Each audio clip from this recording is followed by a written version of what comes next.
علم بعد ملک په هر خوا کې خورو. السلام علیکم ورحمت الله وبرکاتو. ستړي مشئ. 15 نه بلکې 40 درس ته 24th day 40 ورځ دی. اوله برخه کې بیا هم کنورسیشن یا محاوره خبرې اترې دي. That's too late. That's too late. دا خو ډېر ناوخته دی. مقصود او ثنا ترمنځ کنورسیشن دی.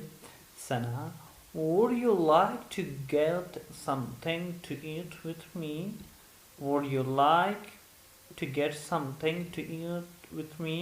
غواړئ چې په ګډه سره یو څه سره وخورو یا په ګډه خوراک سره وکړو. اوکې، ثنا ورته وایي سمه ده. when مګر کله.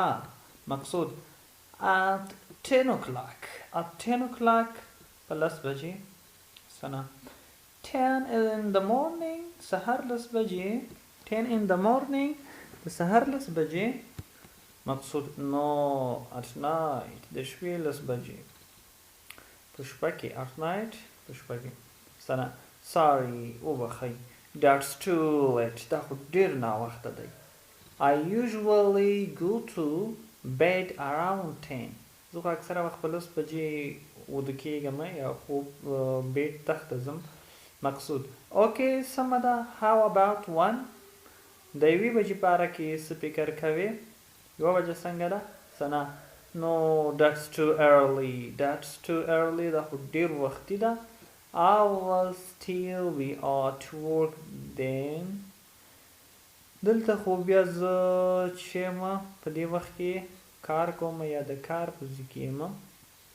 مقصود: how about 5؟ how about 5 د 5 بجو باره کې څه نظر دی؟ 5 بجې څنګه دي؟ how about 5؟ مقصود ثنا: that's fine. that's fine بیخي سم وخت دی. مقصود: اوکې سمه ده. see you then بیا ورسره ګورو یا هلته به سره ووینو. ثنا ورته all right بیخي صحیح ده. bye په مخه دی. ښه، نو دا و short conversation between مقصود and ثنا. اوس راځو ورډ سیکشن د لغاتونو برخې ته. اف برخې لغاتونه دي. fire معنا ښکلی مناسبه. fire معنا ښکلی یا مناسبه. fall لوېدل یا غورځېدل. خزان منی موصول ته هم وایي. false معنا غلط یا ناسم. famous معنا مشهور نامتو نوموتی. fantastic معنا په زړه پورې عجیبه. 53 صفحه کې اولنی لغت دی far معنا لرې. همدغه شانته fast تیز ته هم وایي، روژې نیولو ته هم وایي. favorite معنا غوره، په زړه پورې یا د خوښې. feed معنا بوس یا خواړه. feel احساسول.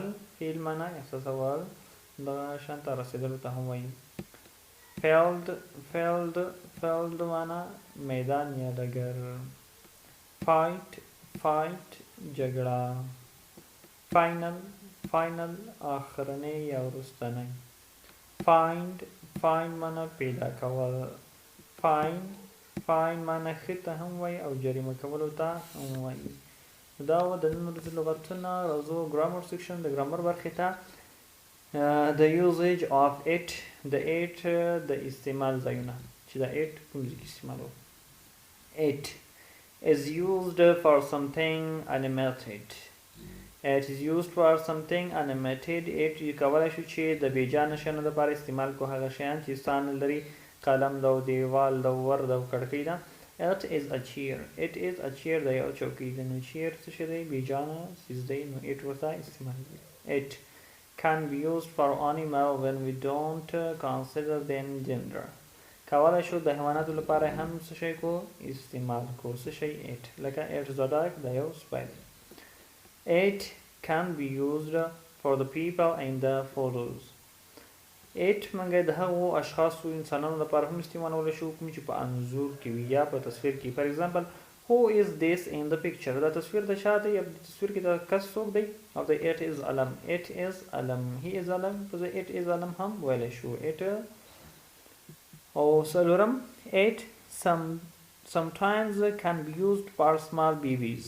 sometimes can be used ځینې وخت کولی شو چې استعمال کړو for small babies دا وړوکي ماشومانو دپاره ان چې اوس پیدا وي که نه هغو ماشومانو دپاره هم اټ استعمالېږي لکه ایر the newborn child دا نوی زیږېدلی ماشوم دی نو اټ د څه شي دپاره استعمالېږي د بېجانه یا بېروحه شیانو دپاره اټ استعمالېږي د حیواناتو دپاره اټ استعمالېږي د انسانانو دپاره خو چې په تصویر کې وي همدغه شانته اټ استعمالېږي د نوي زیږېدلو ماشومانو دپاره نو دا زموږ د نن ورځې درس تر سبا ښې چارې کورنۍ دندې اجرا کړئ کوم پوښتنه سوال غوښتنه وي کمنټ کې ولیکئ نور مو پاک عظمت بای